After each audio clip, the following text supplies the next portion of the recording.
আমার পরিবারটা নষ্ট করে দেওয়ার জন্য নীলফামারীতে অনেকের কাছে সহযোগিতা চাইছি, কেউ হেল্প করে না ভাই। টাকা আসার পরে খায়া না খায়া আসছে ভাই। হিরো আলম ভাইকে গালাগালি করতেছে, কালকে ভিডিও দেখছি। ওনাকে বলতে দেয় হিরো আলম ভাইকে গালাগালি করতেছে, যারা গালাগালি করতেছে ওরা মানুষ না। আমার নাম হচ্ছে পরিবাবু। সব দিকে টাকার কথা বলেন। আমি নীলফামারী থেকে আসছি, আমার বাসা নীলফামারী। দীর্ঘ 15 দিন হচ্ছে আমার আসার। তো ছোট্টবেলা থেকে আমি গান করি, এটাই আমার পেশা। এখন দেখতেছেন যে ব্যানারে লেখা আছে সবাই গান গায় বিনোদনের জন্য, আর আমি গান গাই আমার জীবন বাঁচানোর জন্য। ভাই এটাও একটা কর্ম। অনেকেই গান গায় আসলে শুধু বিনোদন নেয়, কেউ হেল্প করে না। আর দ্বিতীয় কথা হচ্ছে একসময় মানে গানের মধ্যে পড়েছিলাম, বুঝতে পারিনি যে গানের মধ্যে পড়ে থেকে যে আমার এইরকম অভাব অনটন হবে। আমার পরিবার আছে, 2 দিন পর বউয়ের বাচ্চা হবে। আমি নিরুপায় বর্তমান, মানে আমি যে বিষয়টা মনে রাখি নাই যে আমার ভবিষ্যৎ কী হবে, এই যে গানের মধ্যে পড়ে থেকে, এটা আমি চিন্তা ভাবনা করিনি। এখন লাস্ট ফিনিশিংয়ে আমি বাস্তবতার মধ্যে পড়ে গেছি, এই জন্য আমি লাস্ট ফিনিশিংয়ে আমি গান গেয়ে আসতেছি, যে গানের মাধ্যমে আমি চলতে চাই। আপনি এই যে গান গাচ্ছেন কত বছর যাবত? আমি প্রায় 12 বছর। 12 বছর। আমি পড়াশোনা করছি কৃষি ডিপ্লোমা, মানে SSC 2009-এর ব্যাচ ছিলাম। ডিপ্লোমা কমপ্লিট করছি 2014 সালে নীলফামারী কৃষি প্রযুক্তি ইনস্টিটিউট। পাস করার পর মানে চাকরিতে 2-একটা চাকরিতে অ্যাপ্লাই করছিলাম। অ্যাপ্লাই করার পর হয়নি আসলে। আমার আপনার ট্রাই করেননি? আর ট্রাই করি নাই ভাই, পরিবারের অর্থনৈতিক অভাবের কারণে। কারণ একটা চাকরির ভাইবা বা পরীক্ষা দিতে গেলে ব্যয়বহুল খরচ আছে, এই খরচটা আমার দেওয়ার মতো উপায় নেই, কারণ আমি একজন মধ্যবিত্ত ফ্যামিলির ছেলে। তাহলে আপনি গান গেয়ে মানে কি আপনার সংসার চলে যায়? আবার এক সময় চলতো, যখন আমি ব্যাচেলর ছিলাম। বিয়ে করার পর আর চলে না। গান গেয়ে আপনার সফলতাটা কি? গান গেয়ে সফলতা হচ্ছে কি, অনেক বড় ভাই আছে, অনেক ইউটিউবার আছে, অনেক পেজার আছে, ওনারা কিন্তু ইনকাম করতেছে। আসলে আমিও ওইভাবে ইনকাম করতে চাই, যে আমার যদি কিছু সহযোগিতা পাই জনগণের কাছে, বাংলাদেশের সারা দেশবাসীর কাছে, ভালো কোনো হৃদয়বান ব্যক্তি যদি আমাকে সহযোগিতা করে, আমি কিছু সরঞ্জাম নিলাম, মিউজিক যন্ত্রপাতি, তাহলে ওগুলো দিয়ে আমি জীবনটা আমি চালিয়ে নিতে পারবো। খরচ করে মানে ওগুলো দিয়ে আমি কিছু টাকা উপার্জন করতে পারবো। কিছুক্ষণ আগে বললেন যে আপনি 12 বছর আগে থেকে এটা শুরু করছেন, তাহলে আপনার হঠাৎ করে 12 বছর পরে কেন মনে পড়লো যে অনেক লোক মানে আপনাকে সাহায্য করবে, এই করবে? এটা আগে কেন বললো না? আগে দাদা, আগে তো কনসার্ট হয়েছিল, এখন তো সঙ্গীতটা বিলুপ্তির দিকে চলে যাচ্ছে। এখন কিন্তু গান বাজনার প্রতি মানুষের মন মানসিকতা ওই রকমটা নাই। হঠাৎ যদি একটু মনে পড়ে একটু গান গাইলো, আর যদি নাই তো নাই, গানের প্রতি অত মানুষের ইয়া নাই। কিন্তু সঙ্গীত যে পিছনে পড়ে যাচ্ছে এটা কেউ দেখতেছে না। এই জন্য আমি সঙ্গীতটা ধরে রেখে এবং আমার সঙ্গীতটার উপরে আমি জীবন নির্ভর করতেছি। এখানে কোন ধরনের সহযোগিতা চান এখানে দাঁড়ানোর কারণ? এটা সহযোগিতা চাচ্ছি এই কারণে, আমি নিরুপায় হয়ে পড়ছি। এখন আমি না পারছি একটা কোনো জায়গায় জব করতে, না পারছি আমি পরিবারকে সামলাতে, এই জন্য ঢাকায় চলে আসছি। ঢাকায় এই কারণে আসা যে আমি সবার কাছে সাহায্য চাচ্ছি। অর্থনৈতিক সাহায্য, অর্থ চাচ্ছেন নাকি আপনি একটা সিঙ্গার হতে চাচ্ছেন? আমি কি চাচ্ছেন? মানে আর্থিক সাহায্য নিয়ে সিঙ্গার হতে চাই। আর্থিক সাহায্য নিয়ে কিভাবে সিঙ্গার হবেন? আর্থিক সাহায্য নিয়ে আমি কিছু যন্ত্র, মানে পেজের জন্য DSLR আছে, মাইক্রোফোন আছে, ভিডিও করার জন্য কিছু সরঞ্জাম নেব। এটা তো ঋণ করেও করা যায়। এখন তো অনেকেই ঋণ করে, মানে DSLR লাগে না, আপনি মোবাইল দিয়ে মনে করেন যে আপনি অনেক ইউটিউবার, আমার মোবাইল দিয়ে শাড়ি কিন্তু হয় না। আপনার আসল উদ্দেশ্যটা বলেন। আমার আসল উদ্দেশ্য আছে আমি সঙ্গীতের উপরেই। আচ্ছা, এখানে হিরো আলমের কি কোনো গান গিয়েছেন বা হিরো আলমের সাথে কোনো কথা হয়েছে এখানে? হিরো আলমের কোনো গান বা এরকম কিছু, তাহলে সেরকম একটা গান শোনান দেখি।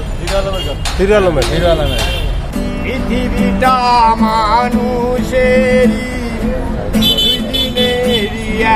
এক যে, দুই দিনেরই এক যে, দুই দিনেরই এক যে, দুই দিনেরই এক যে, আরে দুই দিনেরই এক যে।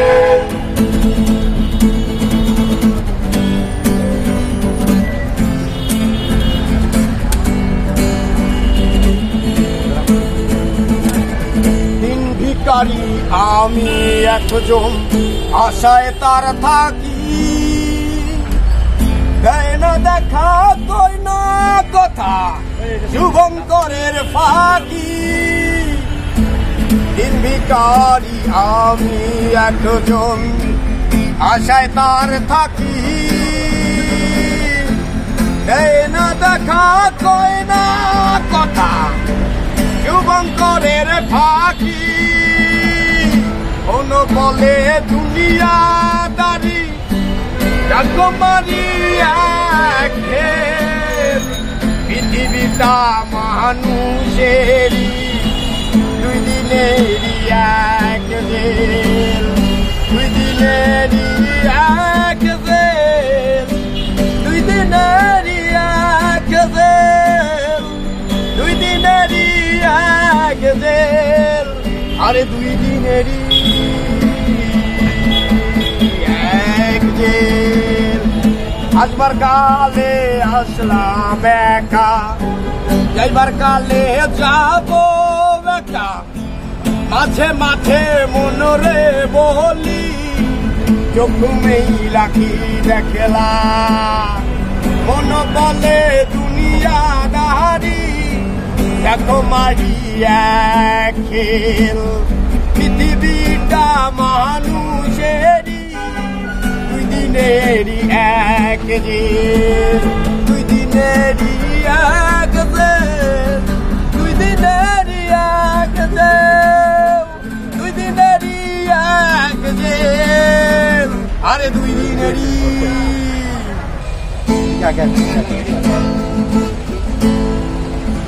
শুনো শুনো জনগান, শুনো শুনো দিয়া মন, আমি এসেছি আমাকে দেখাতে।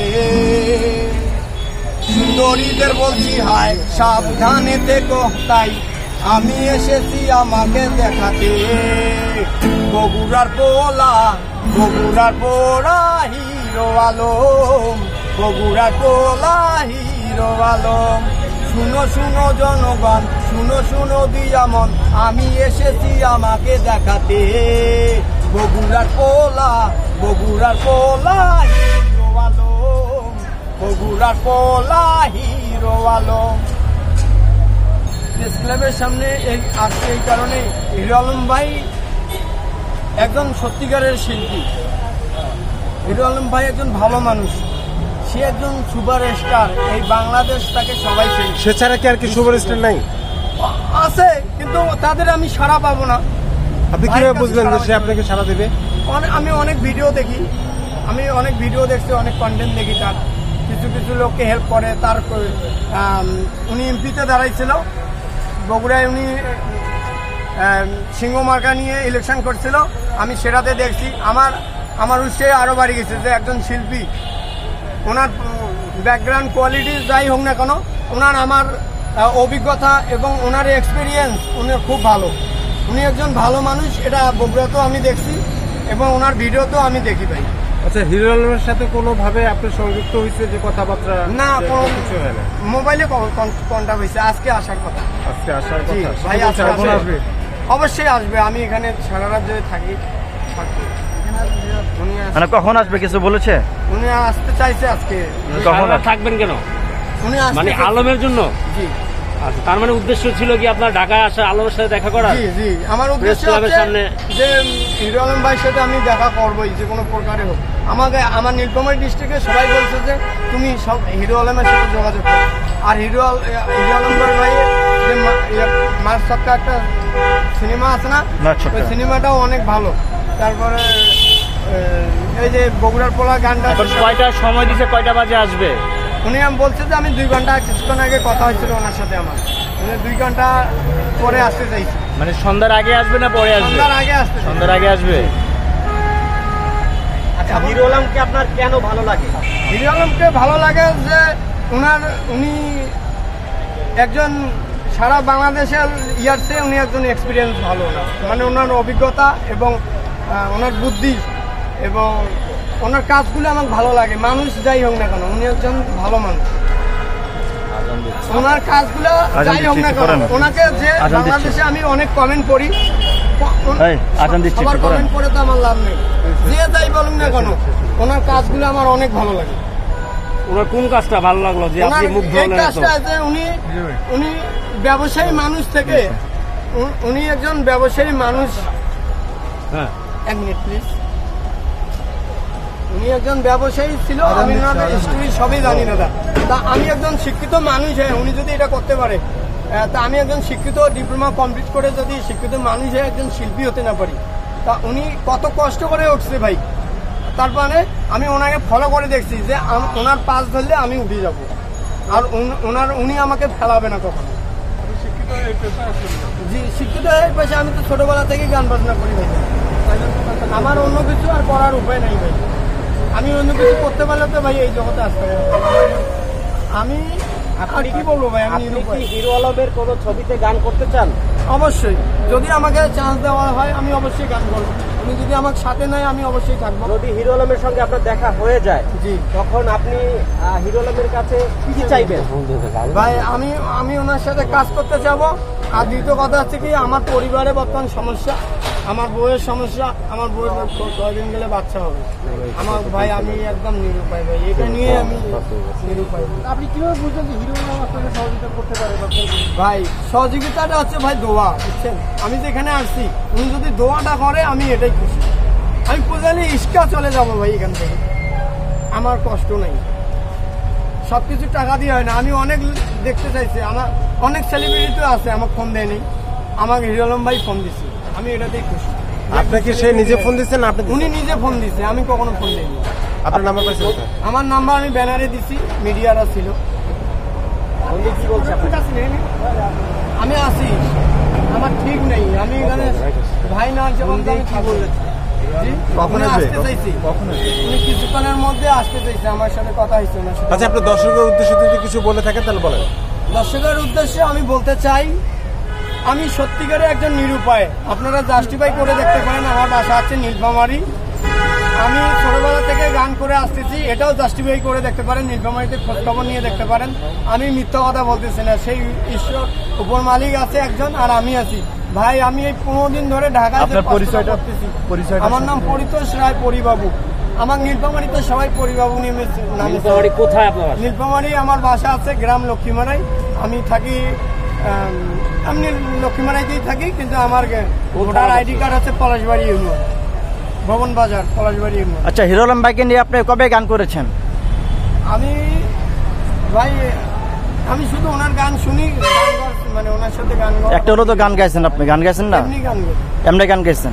গান করার পরে হিরো আলম আপনার সাথে যোগাযোগ করছে? আজ কালকে আমি গান গাইছি। গানকে আচ্ছা, উনি কি আসতে বলছেন নাকি আপনার নিজ ইচ্ছা আপনি এখানে এসেছেন? উনি আসতে বলে নাই। উনি আপনাকে একটা কোশ্চেন করবেন। ভাই তো নীলফামারীতে মোটামুটি জনপ্রিয় গান। এদিকে তাকান, আপনি ভিতরে ঢুকে যান। সামনে থাকে। নীলফামারীর লোকজনের কাছে আপনি ভিতরে ঢুকে যান। কি ধরনের সহযোগিতার আশা করছেন? না, শুধু এটা আমাকে কি মনে করে জানেন? আমার মজা নাই, আর আমাকে কি মনে করে আমি ভিক্ষা করে খাই। কেউ হেল্প করে না ভাই, সত্যি করে বলতেছি। আপনি নীলফামারীতে খোঁজ নিয়ে দেখেন ভাই। আমি যে আসছি না, আমি টাকার জন্য অনেকজনকে বাপ দায়ও দিছি ভাই, ঢাকা আসার জন্য। কেউ টাকা দেয় নেই, শুধু এক বড় ভাই দিছিল। ঠিক আছে, ওই কিছু হেল্প নিয়ে আসছিলাম। নাম আছে সাইদুল ইসলাম। উনি এই 500 টাকা দিয়েছে। আমি ট্রেনে আসছি ভাই, ট্রেনে খুব কষ্ট করে আসছি। ট্রেনের কিছু টাকা দিয়ে টিকিয়ে নিয়ে আসছি। আসার পর আমি কষ্ট করে ঢাকাতে আসি। থাকতেছেন কোথায়, খাচ্ছেন কি? ভাই আমি আপাতত আচ্ছা ভাই, আধা পরে আছি ভাই, আধা পরে।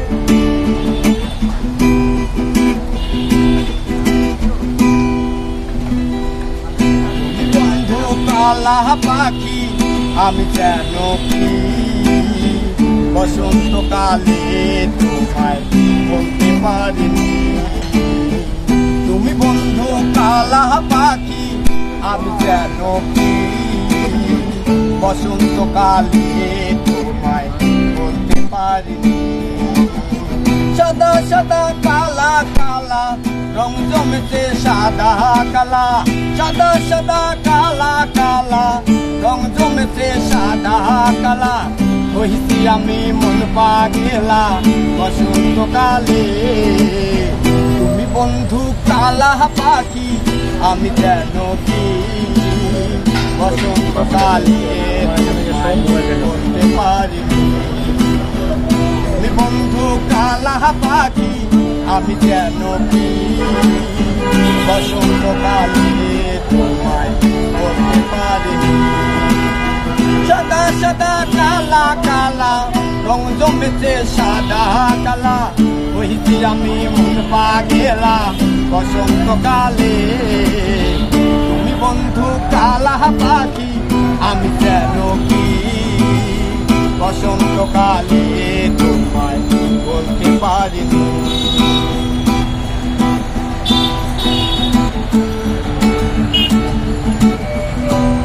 ভালা গলার মালা বললে কি আর হয়, যারে ভালো লাগে আমার দেখলে তারে চোখে নেশা হয় রে বন্ধু, চোখে নেশা হয়।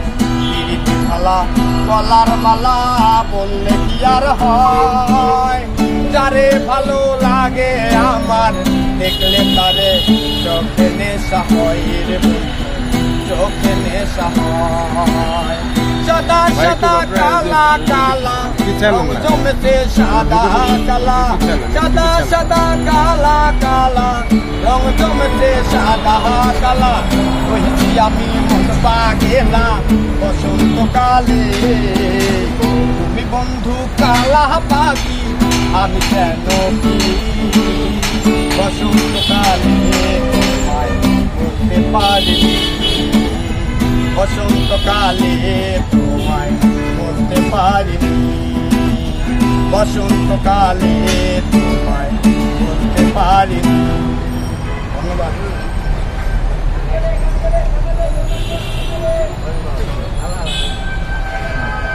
আমার পরিবারটা নষ্ট করে দেওয়ার জন্য নীলফামারীতে অনেকের কাছে সহযোগিতা চাইছি, কেউ হেল্প করে না ভাই। টাকা আসার পরে খায়া না খায়া আসছে ভাই। হিরো আলম ভাইকে গালাগালি করতেছে, কালকে ভিডিও দেখছি ওনাকে বলতে দেয় হিরো আলম ভাইকে গালাগালি করতেছে, যারা গালাগালি করতেছে ওরা মানুষ না। হিরো আলম ভাইকে নিয়ে আমি ভিডিও করছি, কালকে যে রিয়াক্টটা করছে এটা আমি কখনো চাই নাই ভাই। আমি কোনো নেশা করি না ভাই, আমাকে বারবার বলতেছে আমি নেশা খাই।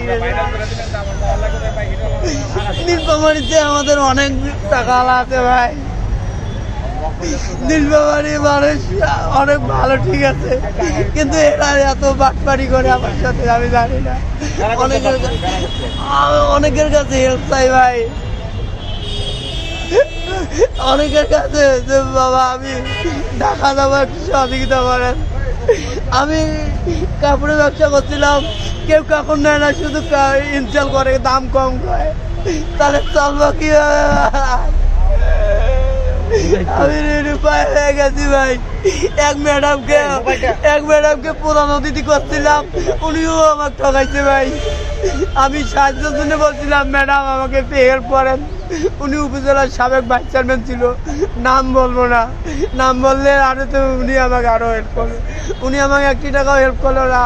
আমি কিছুদিন আগে একটা কনসার্ট করছিলাম ভাই, কনসার্ট করার পর স্কুলের যে হেডমাস্টার একটু ভালো ছিল, স্কুলের যে সভাপতি ইনি আমার সাথে যে বেয়াদবিটা করছে ভাই, প্রোগ্রামটাও আমার বন্ধ করে দিচ্ছে। ওখানে রামগঞ্জ দ্বিমুখী বিশ্ববিদ্যালয়ের আমি স্টুডেন্ট ছিলাম, আমি রামগঞ্জ দ্বিমুখী বিশ্ববিদ্যালয়ের স্টুডেন্ট ছিলাম 2009-এ। আমি ডিপ্লোমা কমপ্লিট করছি ভাই। আপনি নীলফামারী থেকে, হ্যাঁ আপনার কাছে টাকা নাই, টোটালি টাকা নাই, নীলফামারী থেকে আসেন কেমন? এইটা নাকি আমি একজনের কাছে, এক বড় ভাইয়ের কাছে 500 টাকা ধার নিছি ভাই। ধার না আমাকে দেয় না, আমি হাত পা ধরি, মাথা টিপি দিয়ে আমি টাকা পাস করি। আসছেন কয়দিন ঢাকা আসার আমার প্রায় 15 দিন হইল ভাই। খাইছিলেন না খেয়ে আছেন? আমি খাইছি ঠিক মতো, সকালে গেলে রাতে খাই না, রাত দিনে খাই। আমি যখন যে জায়গায় পাই ভাই থাকতেছি। না আমি গ্যারেজে ছিলাম। আমি এই যে আদাবার 16 নম্বরে জসিম গ্যারেজে ছিলাম। না আমি মাঝে মধ্যে আসি, ওখানে হেল্প নেই ভাই। আমি ভার্সিটিতে আমার কত ছোট ভাই আছে, ঢাকা ইউনিভার্সিটিতে থাকতে দেয় না। হিরো আলম ভাই আপনাকে কি আশ্বস্ত করেছে? হিরো আলম ভাই আসতে চাইছে, উনি আশ্বাস দিতে বললো যে ভাই আমি আসতেছি, থামো। আমি ওনার লোক বলছে আমরা সহযোগিতা করব, কিন্তু আমি চিন্তা করি নাই আমার নীলফামারীর লোক কেউ দেখতে পায় না কেন জানি। আমার অপরাধটা কোথায়? সারা বাংলাদেশকে আমি বলতে চাই আমি সহযোগিতার কথা বলছি, এটা কি আমার অপরাধ বলেন? সহযোগিতার পাওয়া কি অপরাধ? আমি চুরি করি খাবো, চুরি করলে তো মার খাবো ভাই। আমার এই শরীর আছে, আমি ইচ্ছা চলে ভাই ভাই, আমি কি কাজ করবো বলেন? যেখানে যাই সেখানে অবহেলা করে পাঠাই দেয়, সবাই খারাপ রিয়াক্ট করে, একটা লোকও আমার সাথে খারাপ ভালো ব্যবহার করে না, সবাই শুধু খারাপ ব্যবহার করে। আমার পরিবার আছে, পরিবারও আমাকে হেল্প করে পায় না, কারণ মধ্যবিত্ত ফ্যামিলির ছেলে।